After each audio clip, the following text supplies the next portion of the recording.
hear who's in the room because that's very helpful. Again, I'm Jim Kumon, I'm the Executive Director of the Incremental Development Alliance. We are a national nonprofit based in Minneapolis, working to increase the ranks of small-scale developers across the country. Beth gave a great intro to sort of part of the philosophy behind what we're doing. We are focused on implementation at the neighborhood scale. So that's why small-scale developers are so important. And I'm going to get into my talk today. I'm going to get into a little bit about the pieces behind the concepts, about why we do what we do, and then at the end of the presentation, I'm going to talk a little bit about the training seminars and work that we're actually doing, both in public and private sectors, to move this mission along. I'm born and raised in southeastern Michigan, a small town, and lived in big cities, Los Angeles and Denver, and now Minneapolis, for my adult life. And so the great thing about understanding neighborhoods and cities and small towns and medium-sized towns and medium-sized cities is that they all share the same built environment. Right? They were all built at their very core 125 years ago, many of them across this country. And so we all have this sort of common thread of what you see right down the street here. And so part of this conversation is getting back to understanding how those places were built, why they were built, and how they work or don't work for our cities today. And I'm going to talk a little bit about that during my conversation with you guys today, but I want to give you a big overview, and then we'll come back to what's next and what are more action-oriented steps to the process. So basically three parts to talk today. The challenge, why incremental, it's in the name of the organization, but what about incremental and incrementalism? Why is that important? What does that have to do with real estate, buildings, and the built environment? And what we do as an organization about the two things above. So this is the question we ask as we go across the country, because the answer sort of is somewhat already implied. Why aren't we getting the development we want to see in our communities? I've yet to be in a community, and I've had a chance to travel all over the country over the last 5 years in various public and nonprofit sector, private sector capacities. I've yet to find a community which is supremely happy with the real estate development they're getting. And so the question is, why aren't you happy getting the development you're seeing in your town? And so there's a lot of reasons behind that. And from our organizational perspective, here are the things we hear most often, and partly some of the reasons underlying those things that we hear. First of all, this country over the last 75 years has inadvertently developed a habit of extractive land use development, land development. We have a culture of throwaway buildings. It's in our tax code, it's in our zoning codes. All the things, the incentives behind doing business in this country today reinforces a 15-year amortization and write-down of our building stock. Doing that is not a horrible thing that big corporations do. It's our tax code. We've all, through our bodies of representation, agreed to that tax code. And so there's nothing evil about it. It's just a law. And so if we don't like that law, if we don't like the way that things are working, we should change those. And so there's a balance there between saying, okay, well, what are we incentivizing as a community? What are we not realizing we're incentivizing as a community? And so this culture of throwaway buildings is in part of some of the sort of 50 years of rules on top of rules, on top of policies, on top of different layers of government interacting with each other. And you create a situation where what we're seeing today is a natural output of that evolution. And so if we don't like what we're seeing, if we're not getting the development we want, we need to go back and look at those root causes and those root pieces of the puzzle. And so just because we don't like the result doesn't mean the process is flawed in some way. It's a product itself. We also have slowly consolidated the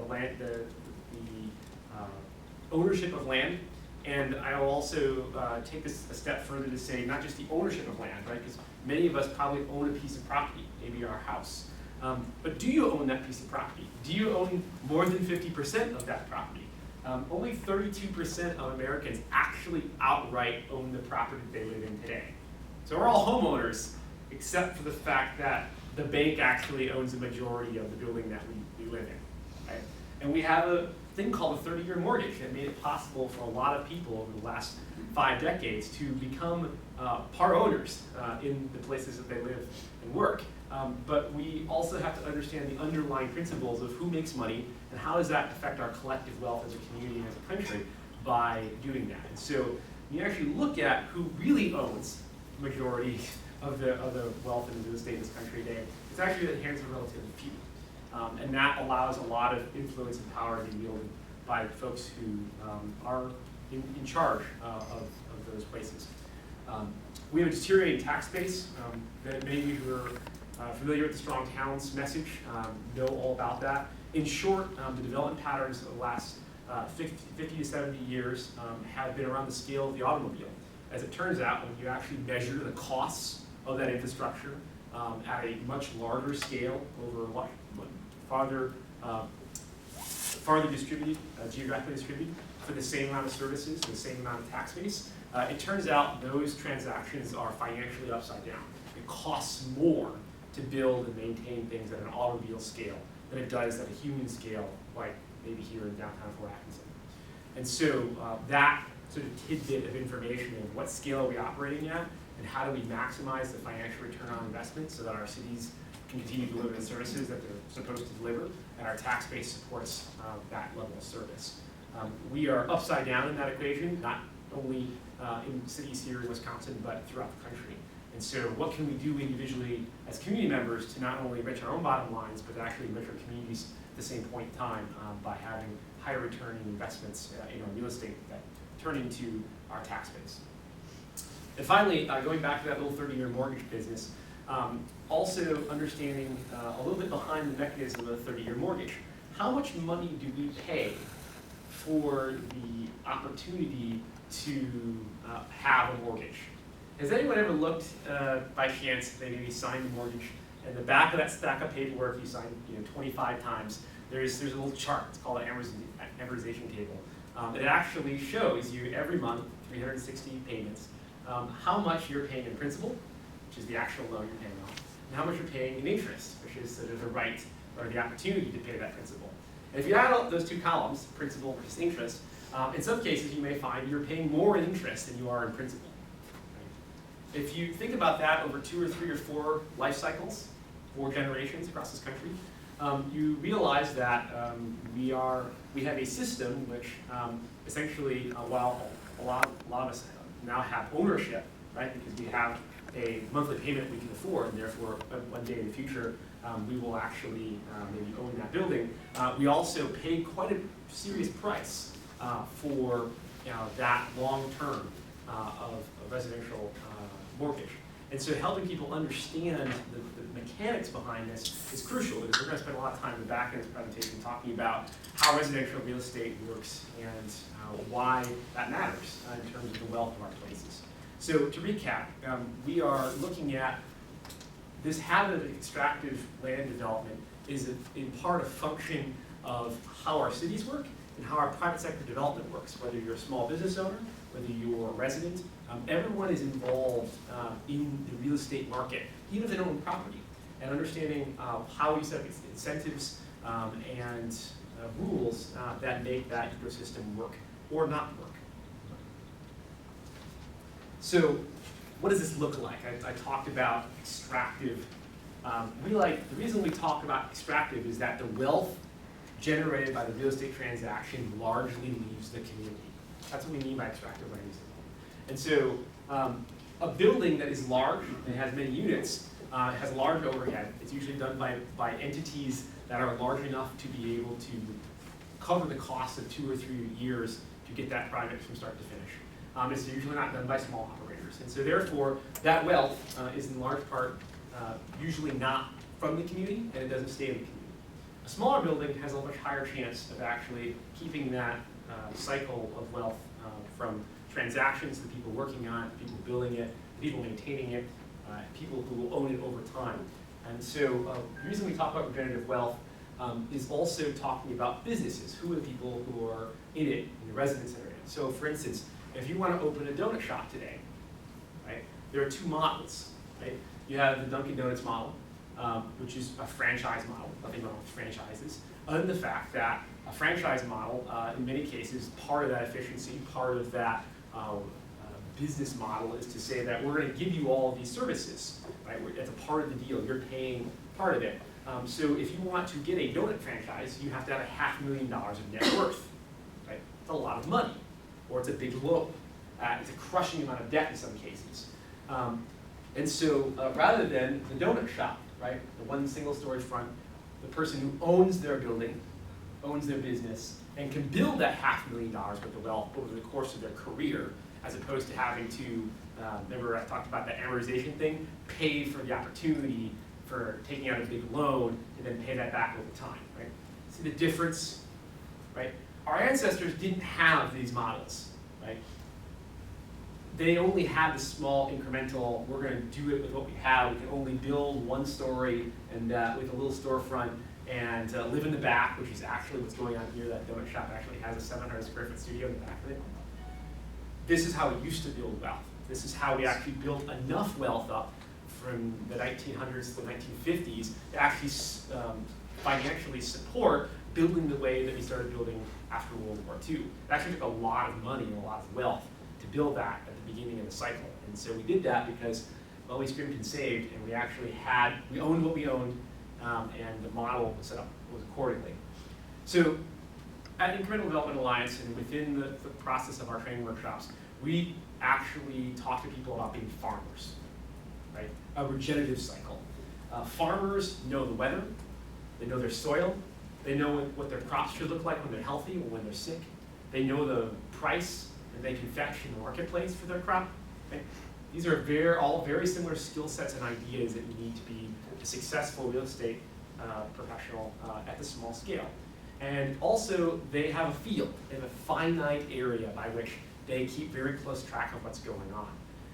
If you're trying to be a real estate developer and have property here, property there, property over here, 6 or 7 different towns, lots wherever, it's very difficult to keep up with what's going on in all those places. It's also difficult from a one transaction by transaction basis to have any sort of flywheel effect where the first project helps the second project helps the third project, because they're scattered all over the place in areas that have all different things going on in them and may not have any sort of cumulative effect to each other. And so we encourage people to stick to a small area and to think like a farmer in that place. Look for opportunities to fill needs that are necessary and to fill a need in the marketplace. So the second major item is a mismatch of people to buildings and buildings to people. First off is the three little pigs problem. We have too much of some building products in our country and not enough of others. We have a changing national demographic situation, and we have an overheated real estate market in some areas. That's also having positive and negative effects on areas that are around it.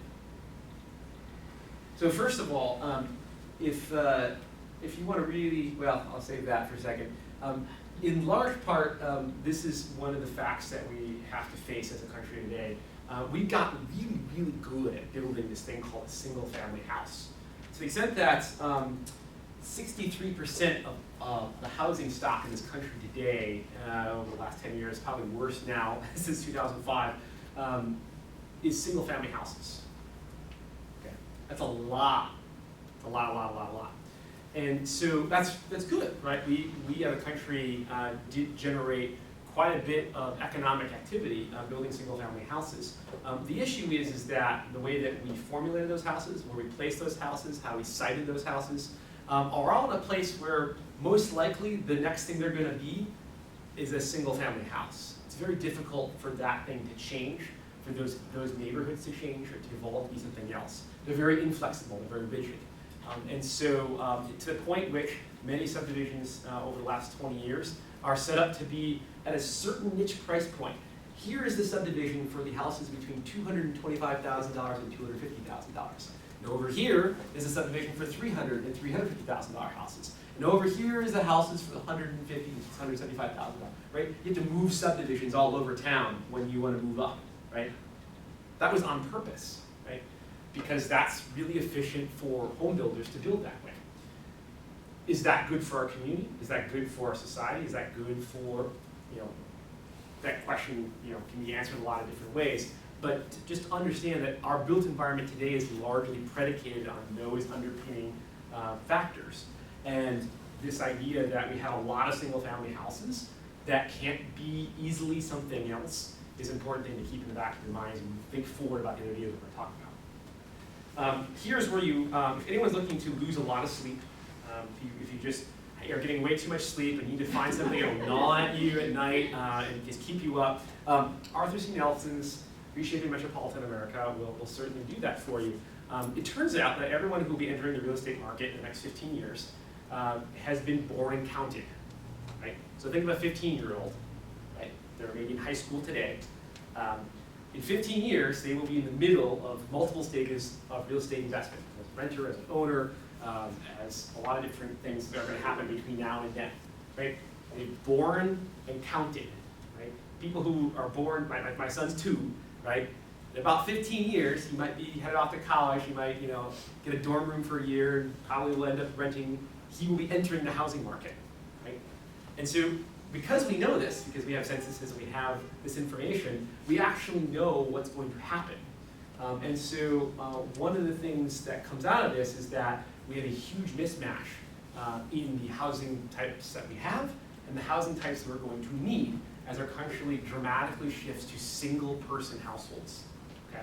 And so you take that kind of math and you put it into this. If you actually wanted to meet the demand for housing, right? We have a huge supply of single-family houses, which largely are for sale, and we have a huge demand, right, for rental housing because of the smaller household sizes that we have and are going to continue to grow. And so we have a mismatch of that demand and the housing stock that can provide a appropriate sort of demand for that demand. So you have a lot of people who are looking for a product they probably can't find and end up settling for that 3-bedroom, 2-bath house on the edge of town because there's nothing else. Right? Does that depict a market force that they bought that single-family house? No, it depicts the fact that if you choose one from one, you have one.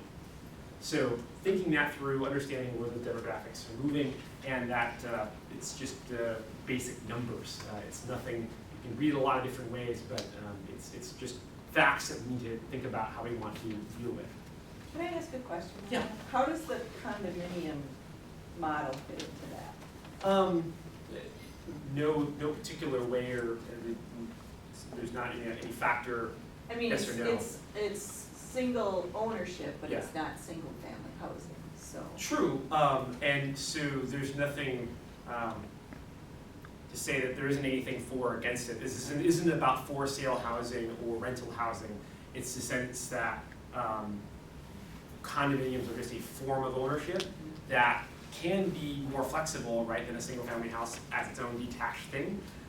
So it's a tool, but condominiums are also, someone said they're an architect or married to an architect.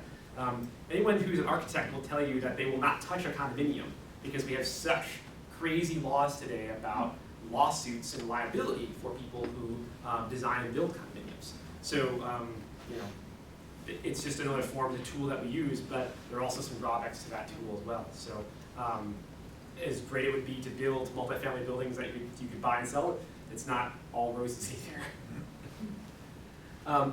So speaking of condominiums and things that can be done, one of the things that we talk about today is this idea of missing middle housing. This is the housing that you have here in Fort Atkinson. Actually, I kind of drove around and checked this out. This is the housing we used to build in between this thing we got very good at, single-family house, and the multi-story either garden apartment complex by the freeway or in the city. The mid-rise building, the 3, 4, 5, 6-story building that you might see in Madison and Milwaukee, right? The day, if you look at all buildings, these are just residential buildings. You think about commercial buildings, right? We got very good at building large tract subdivisions and garden apartments by the freeway. That's housing. And then we also got really good at big boxes. Right? That was the commercial format. So on a residential scale, we used to have all this stuff in between.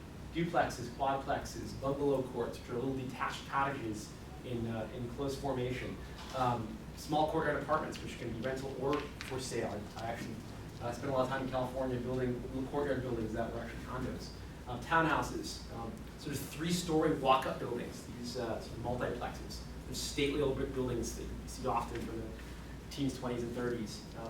So these buildings we used to have that filled in that ability to be flexible and to have an ability to serve that marketplace of people looking for smaller units and predominantly renting. We don't have those in our city. We stopped building those for a really long period of time. There's a lot of different reasons why. And so we were reintroducing this idea about missing middle to sort of say, hey, there was a reason why we had this housing.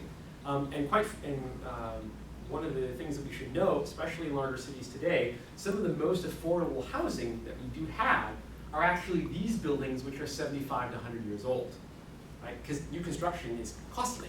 So you need something old and flexible, which is what this is. And so to understand that part of the issue with about affordability today, especially in bigger cities, is driven to the fact that we stopped building a lot of these building types that could provide this. Now in smaller cities, in smaller towns, we largely can't find some of these buildings anymore, or there's only a handful of them, or they've been converted and no longer being used as residential buildings. And so there is actually a demand for people, going back to demographic data, who don't want to live in this big city anymore, right? Would love to have the quaint single-family house, or maybe a duplex, right? Because they would like someone else to pay that rent, right? They're going to live in one unit, and they're going to rent to somebody else. The total of that mortgage payment actually turns out to be that, hey, you know, I can live rent-free in a small town, that would be great. That's a different way of thinking about housing that's not normal to what we think about today. But this type of housing allows that conversation to be had and allows that flexibility. We like to call these black dress, blue blazer buildings. Right? For the ladies, how many different ways can you wear a black dress? Right? We need a housing stock that's just as versatile. Can be dressed up, right? Dressed up a little bit, electric cornice work, a little detail around the door, right? Dressed down. Is this, maybe this is a retail storefront, maybe in some leaner days, maybe it turns into an office space, right? But then things pick back up again, a restaurant can go back in. These types of buildings allow our economy to work, to survive lean years and to thrive in the better years. The last piece is the current state of the development industry. We talk a lot about this idea of economy of means in small scale development. We've talked a lot so far about things that relate to the economy of scale. So let me tell you the difference between those two. The economy of means has to do with typically 1 or 2 people. So if I'm a small scale developer, and I am, what can I do? Well, I have my relationships, I have the things that I can do well, like my own skill sets. I have the skill sets of other people I can hire or can give me good advice. And I have a certain amount of money and access to money that I can get by myself.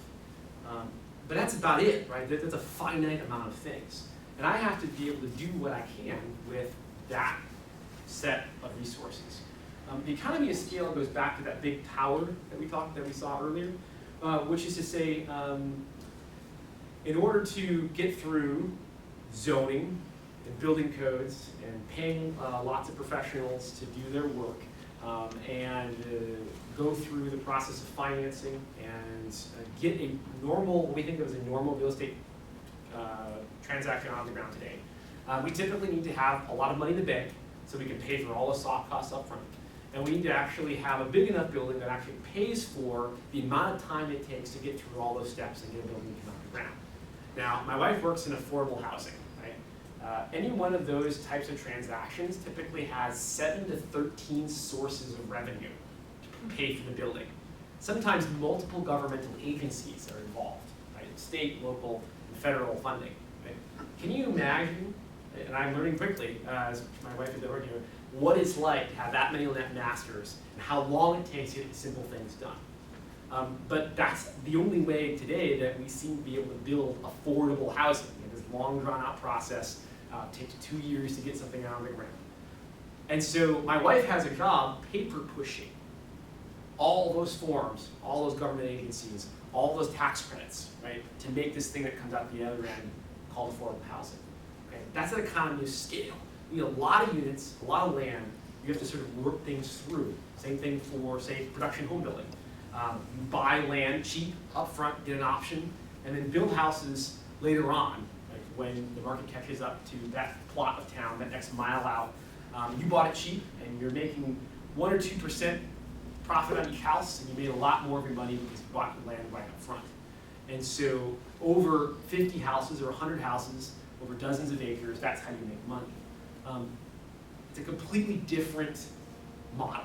And it's not to say one is bad or one is good, but we just want to know that they're completely different from each other. And so if we don't like what we're seeing out of one of the models, maybe that's a cause to say maybe there's a different process by which we can go through to get real estate development to happen that we do like. There's also this thought process of generalists and specialists. We'll talk about that in a second. What kind of person is leading the development process? And we also have lots of regulation and construction issues that are also challenges. So, talked about this already. It takes too long to get anything done in real estate. I mean, someone mentioned this right at the beginning, right? How long or how painful it is to do anything in real estate development today.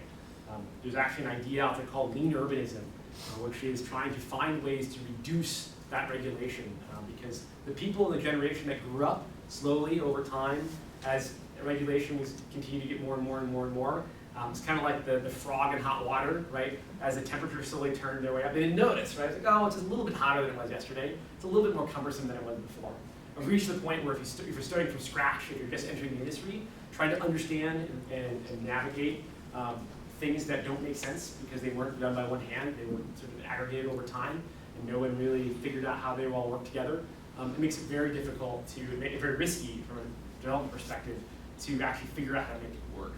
And so we have essentially removed a whole set of actors who can survive, quite frankly, by going through the entire process to make something happen.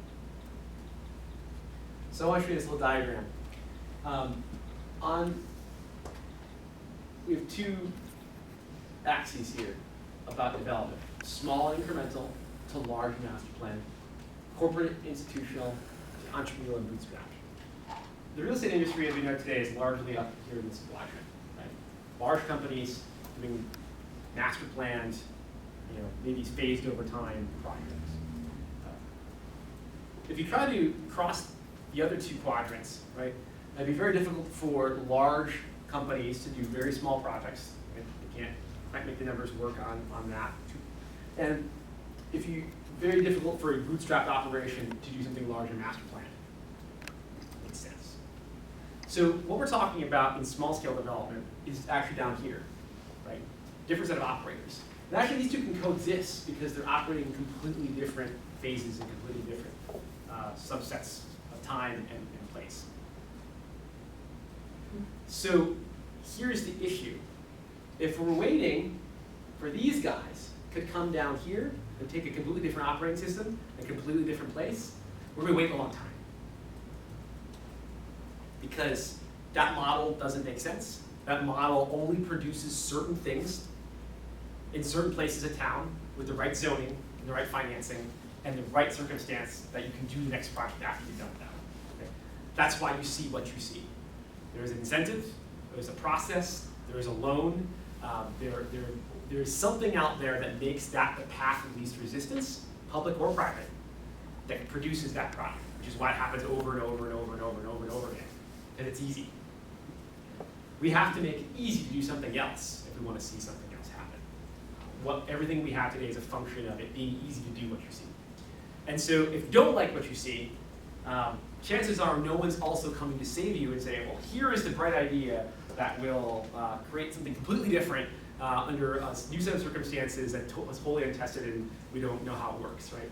No one's coming with that, especially in smaller communities. What's happening in the national real estate market today, the focus on walkable communities in larger metropolitan areas means that no one's venturing out of those places if you're big corporate. And so you're not getting any attention in the smaller communities from that because they're busy someplace else. That's where we as an organization are hoping to help those of you in a place like this and others throughout the region be that someone. come from your own place, understand your place, understand your neighborhood, and be the person who makes it happen, and not somebody who comes from out of town. We many times talk about developers. We think about developers, sort of this, we're set the stage here, right? It's the planning commission meeting, there's a development you don't really like coming to town. This Darth Vader-y looking guy sweeps in and says, here's my development, you're gonna like it, right? That's what we think of as developers, right? Somebody from out of town doing something we don't really like in a place that we wish they wouldn't do it, right? And if they were from our town, they would know all those things and they would never come up with that project, right? So if we're waiting for Darth Vader to come with the right product in the right place with the right thing, now we know why that's not happening. We need people who are more like band leaders. Now, this is not to say anything about two types of music or anything like that. This is about the form of the construction of the entity that's making it happen. Right? So let's start with this orchestra conductor. Right? He is a specialist. He went to some very high-end northeastern music school to learn how to conduct. Right? Maybe he played piano, right? And he was, pretty decent at it. But most of his day is spent with donors, trying to keep the strings and the trumpets from getting too much in their way, right? And making sure that the orchestra hall is full. He's a leader of specialists now. Right? He may tinker on the piano, working on something on the side. Maybe he's composing a piece that the orchestra is going to play. But he's got the trumpets and the strings over here, right? He's got the donor bass over here. He's got all these different people doing different things to make an orchestra happen, right? Lots of people doing very niche things, all in close formation. Okay? Now the band leader, right, plays the guitar. He's got 3 or 4 guys. Probably drives the bus. Got a book for the days saying they're going to sleep in Akron tomorrow night, right? They're generalists. They have to know lots of things. They have to maybe even know how to play bass because one night the bassist is going to get sick and they got to switch over and they can get some other guy to play lead guitar for an evening, but they can't. We're in Akron, we can't find another bassist, so we're going to just have to make it work, right? This is a difference in the way things are done, their process, right? Can you find another drummer? Probably. Can you find somebody else that plays violin in Akron, tomorrow night? No, that part of the process is going to break down. It's very fragile, right? It needs a lot of people doing their thing, keeping it in formation. So small-scale developers are more like band leaders. They have to be good at lots of different things. And furthermore, they have to actually have relationships with other people because of that economy of means problem we talked about earlier. They can't do everything themselves. So they have to have people like the drummer, the bassist, and the saxophone player who are really in tune with them because there's not a lot of margin for error. I'll let you read this one up here, part B.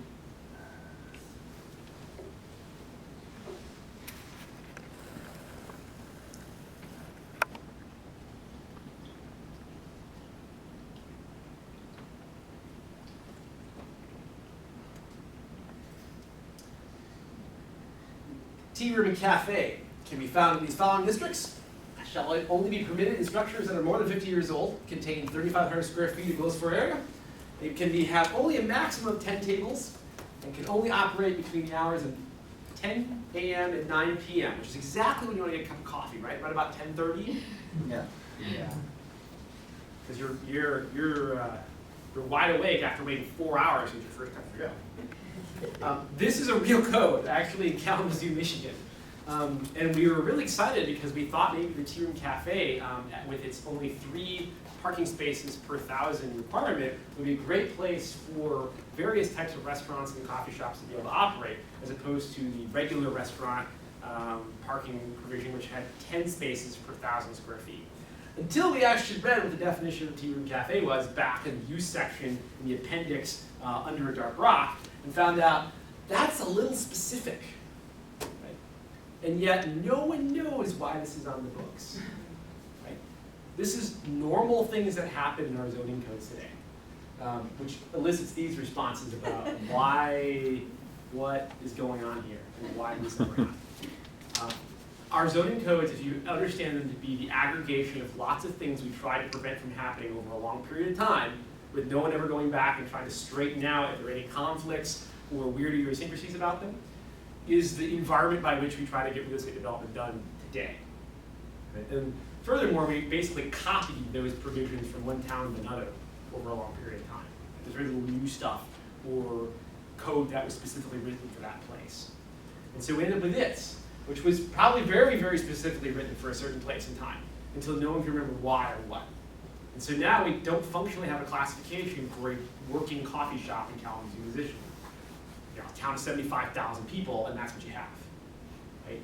The planning director was pulling her hair out. She's like, I can't do, people want to do, and that's what I have to work with. Right? And then I'll leave you with this final piece here about what's troubling our construction or real estate industry today. How do you do with a very important piece of construction? Has anyone heard in the news about the tightening real estate construction markets, lack of workers, home builders saying they can't find carpenters, big projects saying they can't find plumbers? That's real. Remember that little blip we had in the economy a few years ago? What do they call that? Great Recession. Yeah, and like 35% of the construction industry was laid off and never came back. Yeah, we could use them right about now. Problem is they're not coming back. They retired, they went back to the country they came from, they got another job because they had to put food on the table in the meantime. Right? There's lots of really good reasons why they're just not coming back out of the woodwork and taking up these jobs again that we had in great supply before the recession. There's a serious construction shortage out there. And so big projects are having trouble finding construction. So and small projects are also probably at a disadvantage. And here's another key difference between a large project, which is hiring lots of people to do many things right, at scale, as opposed to a small project, where if I'm, let's say, adding a bathroom or a kitchen on the back of a house, right, I'm making a single-family house with a duplex, who would I need to do my plumbing? Joe, on Saturday, right? Joe is a licensed plumber, works for a commercial place. On Saturday afternoon, he's gonna come over and like do the piping in my house with cousin Vinny, right? That's what I need to make my small incremental project happen. Not 7 guys in a truck, with somebody else's name on it. That's going over and working on the big project across town. There are different ways we can get things done, and we're gonna have to find different ways to get things done because this is real and it's not going away. Let's skip over this real quick. So I'm gonna get briefly into this. What is incremental development? One of my co-founders of the organization, Monty Anderson, he's from Texas. That's put things plainly down in Texas, real straightforward. He was putting a new greenfield development in on the edge of a small city's downtown, and he wanted to put this 18,000 square foot shopping center in on a main road. And then the recession hit, and he's like, I can't, no one will give me money now to build this retail center. So he decided that he still needed to do this because he was selling houses all the way around this that was promising them these retail services, and that was part of the deal. And so he had to find another way to get it done. So he had to go back to city council and say, look, that 18,000 square foot shopping center, I'm still gonna do it, kind of, mostly, but you'll notice it'll be a little bit slow. We're gonna build them one storefront at a time. Right, saw at the beginning about main streets. Okay. Saw this picture at the beginning, actually, donut shop. These are fee simple, which means these are lots. Every one of these buildings is its own lot. Right? Sold to an individual owner, business owner. Actually, what is sold as residential property. And those buildings actually were built so they looked like 8-story or 8 storefront retail shopping center, but they're owned. Right? Not one guy owning the shopping center and having rented it out to everybody else. And the reason this is important, not only to try to get the buildings to happen, but Monty was smart enough to realize that he didn't want to be the king. He wanted a bunch of other people with their net worth on the line, right? The owner of the donut shop, the owner of the insurance agency, the person who owns the t-shirt shop in that brick building, right? And he did so, he made it easy for those people to not only be partners with him by being nearby the rest of his development, but actually to earn their wealth. This insurance company, it's a second storefront. He owns this building. We got a really good loan term from his insurance agency, national insurance agency. They do that a lot for their agents. And so he rents it to a storefront owner next door, who pays 75% of his total rent. Now he owns this building. He was in the elbow area of a shopping center. Anyone know what the elbow is? The L shape, that storefront in the corner, you can't see it from anywhere. And he was in one of those. He went from that, and basically his rent being raised all the time, to owning his own storefront, right, and having somebody else pay most of his bill. Right? Completely different wealth creating scenario, and done in a completely different manner. If we have more landlords, we have more distributed wealth. That means our tax base is more stable. It means we have more people to consider the economy. It probably means more of our money staying more locally. Because the wise Miss Jacobs. So, wrap up with our organization. We're building local wealth at the neighborhood scale.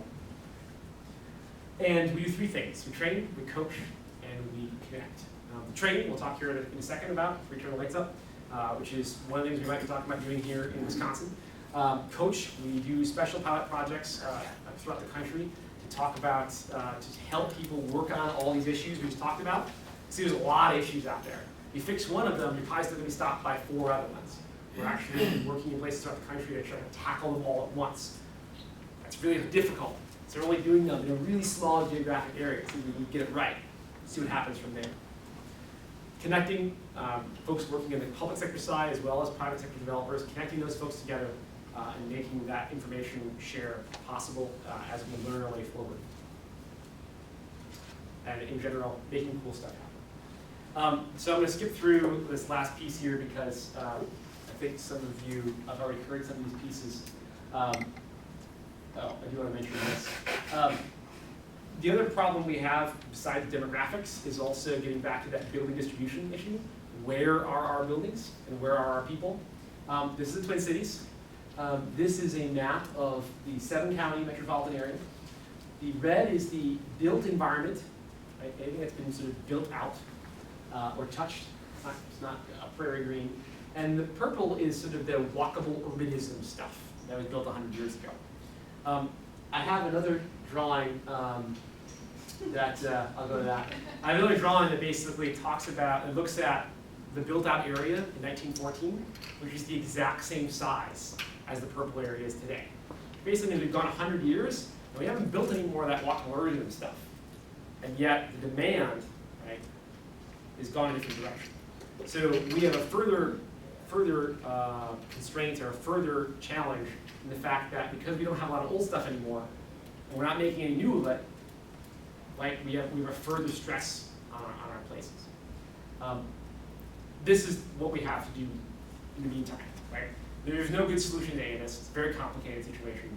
But what we can do is we can take one step forward at a time. We find some chewing gum and a paper clip and kind of glue some pieces together. And that's what we're doing with our training seminars, with our pilot projects. We're trying to find the next smallest step forward in what we think is the right direction. And we don't have all the answers. We are mostly stealing other people's ideas and other things that we've done before and trying to reconstitute them in a different manner and see what happens. And that's what we're here in communities doing, is trying to talk to you about thinking about your place in a different manner and how some of these ideas may be, take them and run with them in your place. So MacGyver is now the patron saint of the incremental. Do you have any other questions about? I just thought I'd clarify something. So you talked about the training aspect, which is separate from the systemic kind of zoning and finance issues. Yeah. The training, so that people know, focuses on what an individual developer can do under the current system. Because there are ways to still do some of this, it just takes a lot of knowledge. So it's not like we're training an army of people to go out and change zoning codes all over the state or anything like that, although that is needed. Yeah. The training itself is just how can you work within the existing system to do something. Yeah. So if there's really questions for the presentation, I'll get into the training seminar, which is in part what Beth mentioned earlier, what some of you may be helping in the future to work on. Is there any other questions about the presentation? Okay, I'll jump into it. So, so one of the main things that we do is across the country is we put on one-day workshops that essentially is to help private sector individuals. Some of you here probably sound like you are already small-scale developers, they don't even realize it. And that's actually really great. We actually find that all over the place. People already doing this, right? But it's hard. Mostly because they come at it from whatever place that they're at, whether they're an architect or real estate agent, or they're a small business owner, or they're someone who used to work at City Hall, right, and knows the regulatory side. They always know one piece of it. And there's 3 or 4 different sort of areas that you kind of have a handle on in order to be successful. And so part of what we're doing at the workshops is trying to, at a basic level, help them understand the entire playing field, how all the pieces come together, and then help people understand the numbers, right? How real estate projects work. You've probably heard the idea, well, that development doesn't pencil, right? Well, this black box of development finance. And the output is, that doesn't pencil, right? Well, why? So we actually take people through, here's how development finance works. It's very simple. It's like 5th grade math with lots of cells in the spreadsheet. And anyone here can do it once you understand what it looks like, how it works, and what the inputs and outputs are. And so that's our basic overview class. And then from there, next year we will be offering advanced classes for people who have maybe real projects or own property or really trying to get something to happen. And we are putting together a course that will specifically help them with the hands-on tasks necessary to really understand your zoning code properly, how to put together your own pro forma, and how to put those 2 pieces of information together in order to ask for money. Because in many cases, you probably don't have all the money you need. You go to a bank, you get an investor, you need somebody else to help invest into that property with you in that project. And so presenting your information in such a manner that the conventional banking and investment community will take a look and understand it. So that's kind of what we are here in central southern Wisconsin, looking to see if there is a group of people in this area who are interested to help in the planning process for one of those one-day workshops in 2017. So. Well, before I invite you here, I asked the question, does this only work in a bigger city, metropolitan area, or does it transfer, do these skills transfer to a small rural town? And you said you had a couple of questions. Well, first of all, it's always a matter of scale, right? How many small developers would you need in Fort Atkinson to really make something happen? And I'll define small developer as somebody who spends their daytime hours working on a project, right? Well, 12,000, 15,000 people, a little bit larger area, in between 2 major metropolitan areas. How many small-scale developers working diligently year in, year out over 5 to 10 years would it take to make a serious impact? Not that many, actually, because you got 3 good blocks of Main Street plus some great neighborhoods around it and great fabric to work with. And again, you don't want somebody coming in, buying your entire downtown up, fixing it all up, and then selling it back to you, right? That probably wouldn't be, that has some downside to it. So lots of people working small all the time. So it's all a matter of how many people, right? My neighborhood in Minneapolis has 8,500 people in it, right?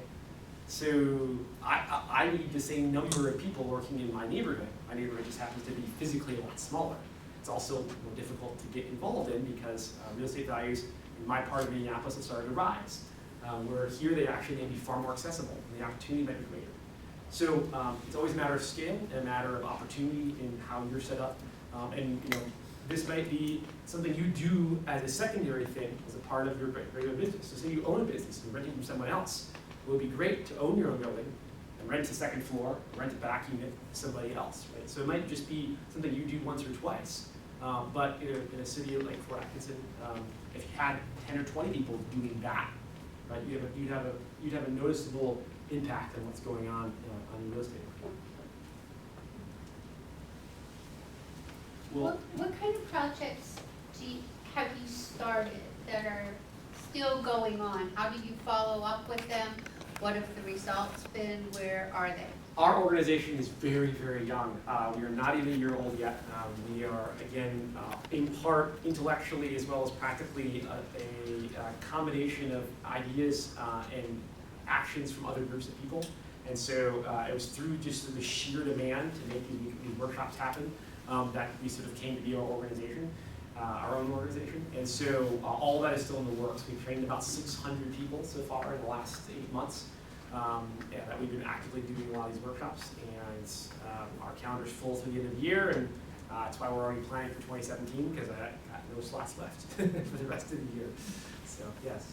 Do you plan or do you work in conjunction with the city government that's in place? I don't want to say it sounded a little adversarial, but. It's tough. It's tough. It's tough viewing out there. In this city, I mean, I can think of lots of people that are there to give answers and to help on these things. Definitely.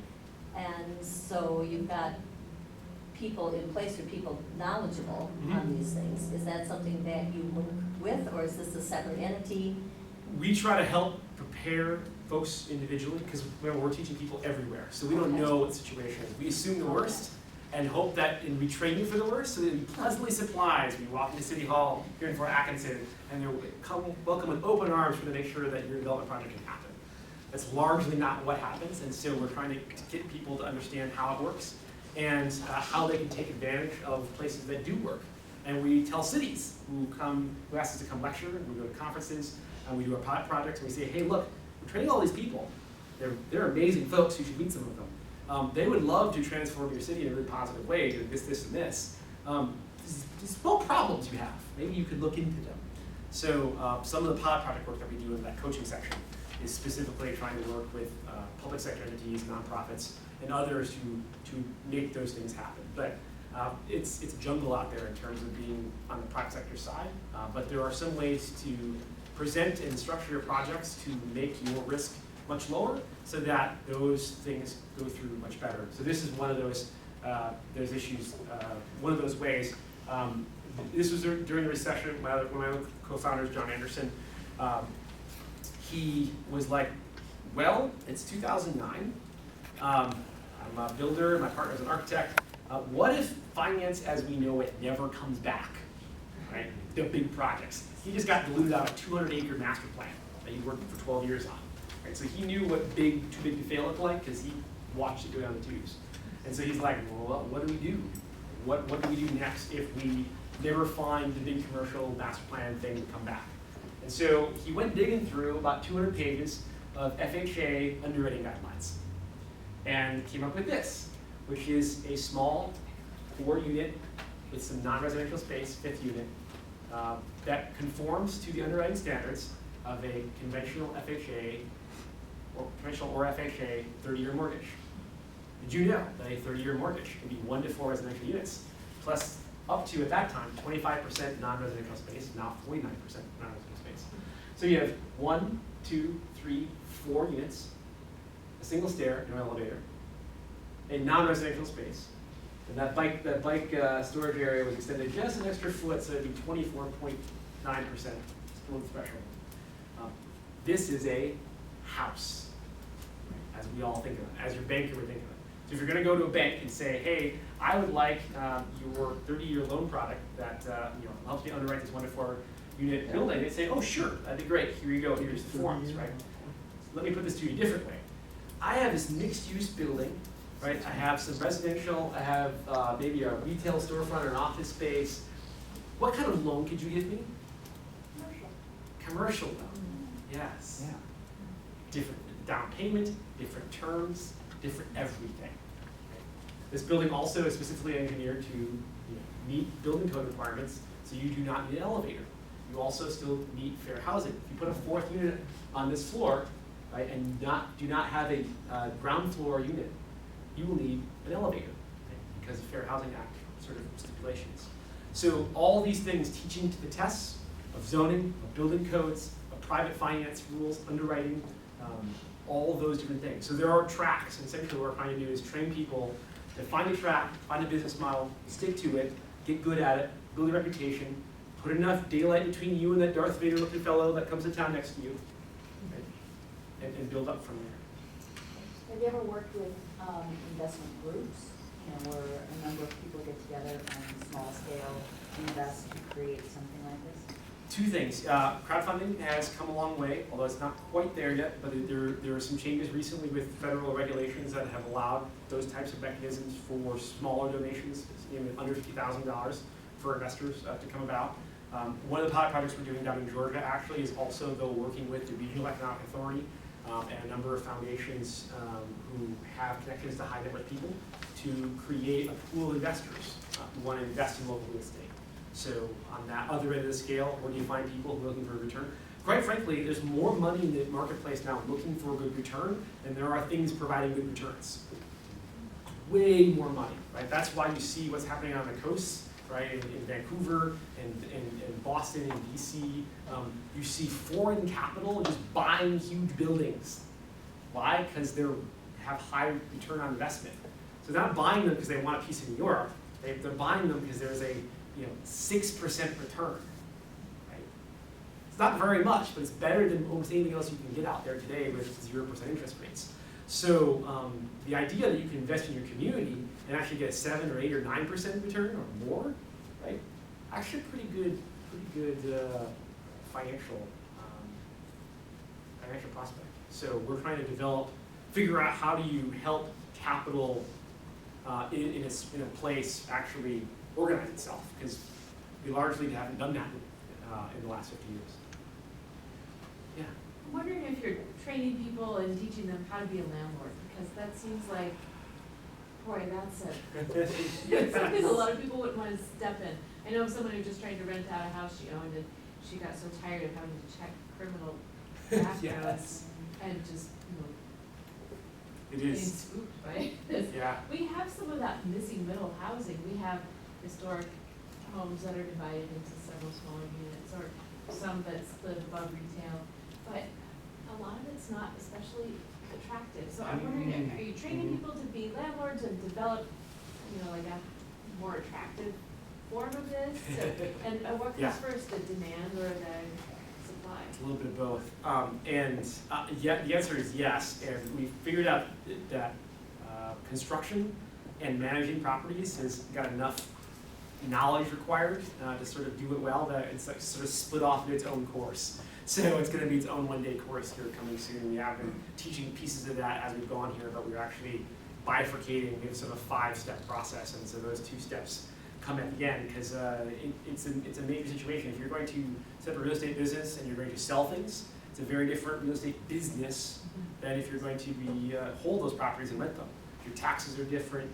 There's a lot of things that are different about that. So the supply and demand question is different in every place. Right? And I think when you're talking about a neighborhood, 6 blocks from Main Street or on Main Street, also completely different factors going into what is that apartment above the store look like, and what makes it attractive, and who's going to live in that place. Those things vary widely, but the thing that we try to help people understand is going back to that farming idea, right? If you're doing one unit above, 2 units above the storefront, how many people do you find? 2. Can you find 2 people in a town of 12 or 15,000 people? Yes. What if you were doing a 50-unit building, right? All the same price point. Now you need to find 50 people who all fit that. Yeah. So which is more risky, right? As somebody starting out trying something from the beginning. So we try to help people think about, well, I want to get involved in real estate. Well, it'd be really easy to do a 50-unit building. I could find financing really quick.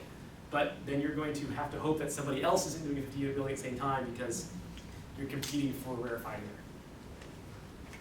Well, I don't want to keep talking myself. I would love to be able to let some of you go. Oh, yeah, one more question? A real quick question. I keep hearing the phrase downtown retail and above. Yeah. When we talk about residential above, have there been any, in your experience, any opportunities or situations in which first floor retail in small towns has been replaced with first floor residential, and in particular maybe handicapped or elderly, and succeeded, or does the sky fall? Because we're seeing downtown retail flight. Sure. And has anybody done any definitive studies, or what's happened if people have tried to do that? I don't know of anything in particular for that very specific niche. What we have seen is that there are 2 things happening as it relates to small town Main Streets. This is what we're talking about here. A place that needs the entirety of that place to be functioning properly for every one of those individual storefronts to survive.